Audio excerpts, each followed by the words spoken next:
പിതാവിൻ്റെയും പുത്രൻ്റെയും പരിശുദ്ധാത്മാവിൻ്റെയും നാമത്തിൽ ആമേൻ. എൻ്റെ പ്രിയപ്പെട്ടവരെ, ഇന്ന് ജൂലൈ മാസം 21-ാം തീയതി ചൊവ്വാഴ്ച. അമ്മേ പരിശുദ്ധ അമ്മേ, അമ്മേ പരിശുദ്ധമേ, ദൈവമാതാവേ, കൃപാസനത്തിലൂടെ ഞങ്ങൾക്കും ഞങ്ങളുടെ ദേശത്തിനും അമ്മ മധ്യസ്ഥം തേടി തന്ന എല്ലാ അനുഗ്രഹങ്ങൾക്കും കൃപകൾക്കും ഞങ്ങളിപ്പോൾ ഹൃദയം നിറഞ്ഞ നന്ദി പറയുന്നു.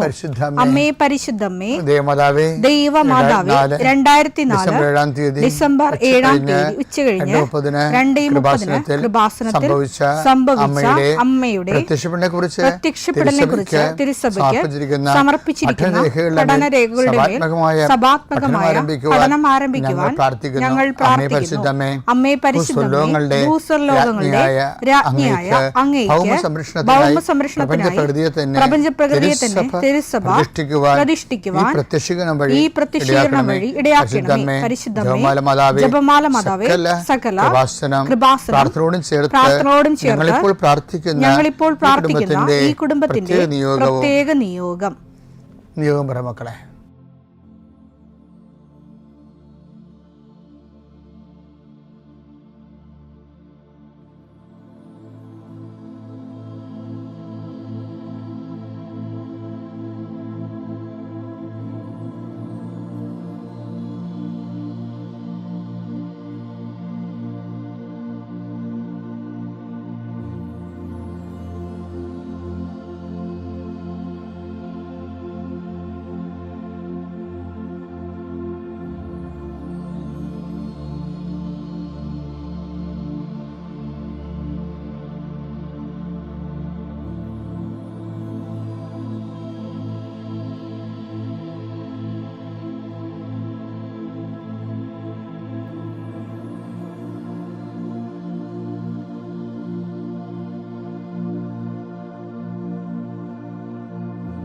അമ്മയുടെ പ്രത്യക്ഷീകരണത്തിന്റെ ഈ അനുഗ്രഹവേളയിൽ ഞങ്ങൾക്ക് സാധിച്ചു തരുവാൻ കനിയണമേ.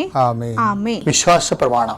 സർവശക്തനായ പിതാവും ആകാശത്തിന്റെയും ഭൂമിയുടെയും സൃഷ്ടാവുമായ ദൈവത്തിൽ ഞാൻ വിശ്വസിക്കുന്നു. അവിടുത്തെ ഏകപുത്രനും ഞങ്ങളുടെ കർത്താവുമായ ഈശോമിശിഹായിലും ഞാൻ വിശ്വസിക്കുന്നു.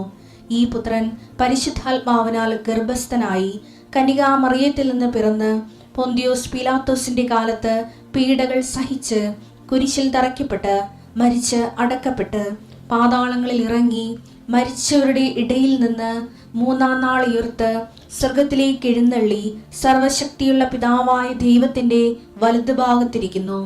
അവിടെ നിന്ന് ജീവിക്കുന്നവരെയും മരിച്ചവരെയും വിധിക്കുവാൻ വരുമെന്നും ഞാൻ വിശ്വസിക്കുന്നു. പരിശുദ്ധാത്മാവിലും ഞാൻ വിശ്വസിക്കുന്നു. വിശുദ്ധ കത്തോലിക്കാ സഭയിലും പുണ്യവാന്മാരുടെ ഐക്യത്തിലും പാപങ്ങളുടെ മോചനത്തിലും ശരീരത്തിന്റെ ഉയർപ്പിലും നിത്യമായ ജീവിതത്തിലും ഞാൻ വിശ്വസിക്കുന്നു. ആമേൻ. സുഖസ്ഥനായ ഞങ്ങളുടെ പിതാവേ, അങ്ങയുടെ നാമം പൂജിതമാകണമേ. അങ്ങയുടെ രാജ്യം വരണമേ.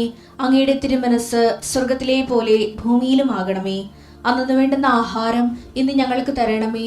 ഞങ്ങളോട് തെറ്റ് ചെയ്യുന്നവരോട് ഞങ്ങൾ ക്ഷമിക്കുന്നത് പോലെ ഞങ്ങളുടെ തെറ്റുകൾ ഞങ്ങളോടും ക്ഷമിക്കണമേ. ഞങ്ങളെ പ്രലോഭനത്തിൽ ഉൾപ്പെടുത്തരുതേ, തിന്മയിൽ ഞങ്ങൾ രക്ഷിക്കണമേ. ആമേൻ. നന്മ നിറഞ്ഞ മറിയമേ, സ്വസ്തി. കർത്താവ് അങ്ങയുടെ കൂടെ സ്ത്രീകളിൽ അങ്ങ് അനുഗ്രഹിക്കപ്പെട്ടവളാകുന്നു. അങ്ങയുടെ ഉദരത്തിൻ ഫലമായി ഈശോ അനുഗ്രഹിക്കപ്പെട്ടവനാകുന്നു. പരിശുദ്ധ മറിയമേ, തമ്പുരാന്റെ അമ്മേ, പാപികളായ ഞങ്ങൾക്ക് വേണ്ടി ഇപ്പോഴും ഞങ്ങളുടെ മരണസമയത്തും തമ്പുരാനോട് അപേക്ഷിക്കണമേ. ആമേൻ. കർത്താവിന്റെ വിശുദ്ധ പൗരോഹിത്യത്തെ മഹത്വപ്പെടുത്തണമേ. കർത്താവെ, സഭയിലുള്ള സാന്നിധ്യം പ്രകടമാക്കണമേ. 40 വർഷം ഞാൻ അർപ്പിച്ച കൃപാനയുടെ യോഗ്യതയാണ്. കൃപാസ്ഥാനത്താറെ ജീവനോടെ പ്രത്യക്ഷപ്പെട്ട പരിശുദ്ധ അമ്മയുടെ മാധ്യസ്ഥത്തിലെ ഞാൻ മക്കളെ ആശീർവദിക്കുന്നു. കർത്താവ്, ഈ പ്രഭാതത്തിലെ അങ്ങയുടെ മക്കളെ കാത്തു കൊതിച്ചിരിക്കുകയാണ് ഈശോയെ. നിന്റെ വലതുകരത്തിൻ്റെ ഒരാശീർവാദം കിട്ടാൻ വേണ്ടി. കർത്താവ്, ഇന്ന് യാത്രയ്ക്ക് ഒരുങ്ങുന്ന ഓരോ മക്കളുണ്ട്. ഓരോ ഉദ്യമങ്ങളിലൂടെ മനസ്സിൽ വിചാരിച്ചുകൊണ്ട് പോണവരുണ്ട്. ഓരോ ലക്ഷ്യങ്ങൾ മനസ്സിൽ വെച്ച് പോകുന്നവരുണ്ട്. കർത്താവെ, നിന്റെ തിരുമുറുവാർന്ന് ആണിപ്പെടുതാന്ന് വലതുകരം മക്കളുടെ ശിരസ് വെക്കണമേ. അവർ പോകുന്നിടത്തേക്കല്ല, നീ പോകുന്നിടത്തേക്കെല്ലാം ഞാൻ നിൻ്റെ കൂടെ വരുമെന്ന് കർത്താവ് അങ്ങ് പറഞ്ഞിട്ടുണ്ടല്ലോ ഈശോയെ. അങ്ങയുടെ സഞ്ചാര സാന്നിധ്യം അങ്ങയുടെ മക്കളുടെ കൂടെ ഉണ്ടായിരിക്കണമെന്ന് പ്രാർത്ഥിക്കുന്നു. കർത്താവെ, ഉദ്യോഗത്തിൻ്റെ കാര്യത്തിന് വേണ്ടി പോകുന്നവരുണ്ട്, പഠന കാര്യങ്ങൾക്ക് വേണ്ടി പോകുന്നവരുണ്ട്, ജീവിത വ്യാപാരങ്ങൾക്ക് സാമ്പത്തിക കാര്യങ്ങൾക്ക് വേണ്ടി പോകുന്നവരുണ്ട്, ജോലി സംബന്ധമായ കാര്യങ്ങൾക്ക് വേണ്ടി പോകുന്നത് അവരുടെ എല്ലാം കർത്താവിന് തിരുസേന സമർപ്പിക്കുന്നു. ടെസ്റ്റ്, ഇൻ്റർവ്യൂ, പരീക്ഷ, പിന്നെ ഏജൻസി, ക്രയവിക്രയങ്ങൾ, ജീവിതമാർഗങ്ങൾ, വിദൂര യാത്രകൾ, അങ്ങനെ ബന്ധുത്വം മുറക്ക് പോകുന്ന വിവാഹ യാത്രകൾ, ഈശോയെ എവിടെയെല്ലാമൊക്കെ പോകുന്നു അവിടെയെല്ലാം അങ്ങയുടെ മക്കളുടെ കൂടെ നീ ഉണ്ടാകണമേ എന്ന് പ്രാർത്ഥിക്കുന്നു.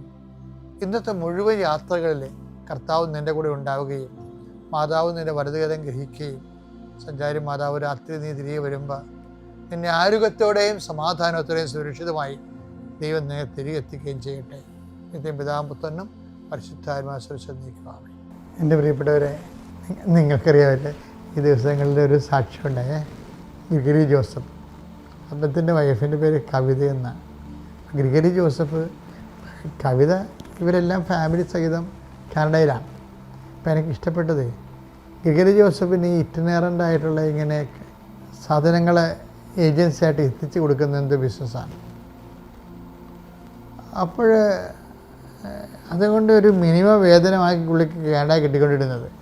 പക്ഷെ പുള്ളി ഉടമ്പടി വന്നതിന് ശേഷം ഉടമ്പടി പുള്ളി കൃത്യമായിട്ട് ചെയ്യും. ഇപ്പോൾ ദൈവം നമ്മുടെ കരുതൽ കാണിച്ചത്, ഇപ്പോൾ ഞാൻ നിനക്ക് ഇളവ് ചെയ്ത പോലെ നീയും ഇളവ് ചെയ്ത് കൊടുക്കേണ്ടതായിരുന്നില്ലേ. മത്തായി 18:33 ഞാൻ നിന്നോട് കരുണ കാണിച്ച പോലെ നീയും നിന്റെ സഹസേവകനോട് കരുണ കാണിക്കേണ്ടതായിരുന്നില്ലേ. ചില ആൾക്കാർക്ക് സങ്കടമൊക്കെ കണ്ട് നിൽക്കുകയാണെന്നെങ്കിൽ ഒരു പരിചയമില്ലെങ്കിൽ അങ്ങോട്ട് നിന്ന് ചോദിക്കും, എന്താ സങ്കടമാണല്ലോ, വല്ല കുഴപ്പമുണ്ടോ, സഹായിക്കണോ എന്നൊക്കെ ചോദിക്കും. അപ്പോൾ അതൊക്കെ മനസ്സിലായില്ലേ അവർ ഉടമ്പടി കറക്റ്റ് ഉടമ്പടി ഫോളോ ചെയ്യണമെന്ന്. അപ്പോൾ ഒരിക്കൽ ഗിരിഹരി പറഞ്ഞേ, കർത്താവേ എൻ്റെ ജോലി ഇത്തിരി ശമ്പളം കുറവാണ്, എനിക്കൊരു പുതിയ ജോലി കിട്ടിയിരുന്നേ കൊള്ളാമായിരുന്നു പറയും. അപ്പോൾ എന്നിട്ട് ഇവർ എവിടെയോ ഓൺലൈനിൽ വന്ന ഒരു സ്ഥലത്തേക്ക് ഗിരിഹരി വിളിക്കുമ്പോൾ അവിടുന്ന് റെസ്പോണ്ട് ചെയ്യും. വൈകുന്നേരം റെസ്പോണ്ട് ചെയ്ത് ഇങ്ങനെ തിരിച്ച് വിളിക്കും. ഒരു ചേടത്തി വിളിക്കും, കാനഡയിൽ ഒരു ചേടത്തി വിളിക്കാൻ പറഞ്ഞു, എന്താ നിങ്ങളുടെ പ്രശ്നം? അപ്പോൾ പറഞ്ഞു, എൻ്റെ ജോലി ഇതാണ്, അപ്പോൾ എനിക്ക് നിങ്ങളുടെ സ്ഥാപനത്തിൽ വർക്ക് ചെയ്യാൻ താല്പര്യമുണ്ടെന്ന് പറയുമ്പോൾ, ഇറ്റ്സ് ഓക്കെ, പക്ഷേ ഞങ്ങൾക്ക് നിങ്ങളുടെ സ്ഥലത്ത് ഏജൻസി ഇല്ലെന്ന് പറയും. എന്നിട്ട് ആ ലേഡി പറയുമേ, let us think about it എന്ന് പറയാം. ഇല്ലെങ്കിൽ ഞങ്ങളെ ഇപ്പം നീ ഇപ്പോൾ നിങ്ങളെ വിളിച്ചില്ലേ, അപ്പം നിങ്ങളുടെ സ്ഥലത്ത് ഏജൻസി ഉണ്ടാക്കാൻ പറ്റുമോ എന്ന് നോക്കട്ടെ എന്ന്. എൻ്റെ ഇൻസ്റ്റിറ്റ്യൂഷൻ അവരുടെ സ്ഥാപനം ഉണ്ടാക്കാൻ പറ്റുമോ എന്ന് നോക്കട്ടെ എന്ന് പറയും. പെട്ടെന്നായിരുന്നു ആ സംഭവം. അവിടെ അവരുടെ സ്ഥാപനം ഉണ്ടാക്കി ഞങ്ങൾക്ക് ജോലിയും കൊടുത്ത്, അതല്ല 3 മാസത്തിനുള്ളിൽ ഏറ്റവും ബെസ്റ്റ് സെല്ലറിൻ്റെ അവാർഡും കിട്ടി. അപ്പം ദൈവത്തിനടുത്ത് ഇതെല്ലാം ഉണ്ട്, ഇതെല്ലാം ദൈവത്തിനടുത്തുണ്ട്. പക്ഷെ നമ്മളൊരു മെനയാകത്തില്ല, അതാണ് നമുക്ക് പ്രശ്നം. അങ്ങനെ ചെയ്താൽ ഉടമ്പടി എന്നും പറഞ്ഞുകൊണ്ട് നമ്മളിങ്ങനെയൊക്കെ ചെയ്താൽ നഷ്ടമല്ലേ വരുന്നത്, ഉടമ്പടി എന്നും പറഞ്ഞ് നമ്മളിങ്ങനെയൊക്കെ ചെയ്താൽ ഉള്ളത് കൂടി ഇല്ലാണ്ടാകത്തില്ലേ എന്നൊക്കെ ചിന്തിച്ച്, മാനുഷികമായി ചിന്തിച്ച് ദൈവത്തെ ഉടമ്പടിയെയും ചില കോണറിൽ നമ്മൾ അടുപ്പിക്കത്തില്ല. അതാണ് ഈ പന്നി ചോദിച്ചില്ലേ ഒരിക്കലേ, പന്നിക്കഥകളിലുള്ളതാണത്. ലഗിയോൻ പറയണില്ലേ, നീ എന്തിനാണ് ഞങ്ങളുടെ കാര്യത്തിൽ ഇടപെടണമെന്ന്. അപ്പോൾ ആ ഒരു വകുപ്പ് നിലനിൽക്കുന്നിടത്തോളം കാലം ഏതെങ്കിലും വിഷയത്തിൽ ദൈവം ഇടപെടരുതെന്ന് നിങ്ങൾ ഉദ്ദേശിക്കുന്നുണ്ടെങ്കിൽ നിങ്ങളുടെ ഉടമ്പടി ദൈവം ഇടപെട്ടിട്ടില്ല. ഇതൊരു ബ്ലാങ്ക് പേപ്പറാണ്. എന്താ കാര്യം?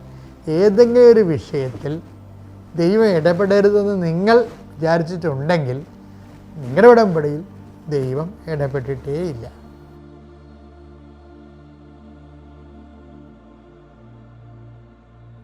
അത്യപൂർവ ദൈവാനുഭവങ്ങൾ ഇനി നിങ്ങൾക്കും സ്വന്തം. ഈ യൂട്യൂബ് ചാനൽ ഇതുവരെ സബ്സ്ക്രൈബ് ചെയ്തിട്ടില്ലെങ്കിൽ ഇപ്പോൾ തന്നെ സബ്സ്ക്രൈബ് ചെയ്യുക. ഈ വീഡിയോ ഇപ്പോൾ തന്നെ നിങ്ങളുടെ സുഹൃത്തുക്കൾക്ക് ഷെയർ ചെയ്തുകൊണ്ട് കർത്താവിൻ്റെ പ്രേക്ഷിതരാകുക.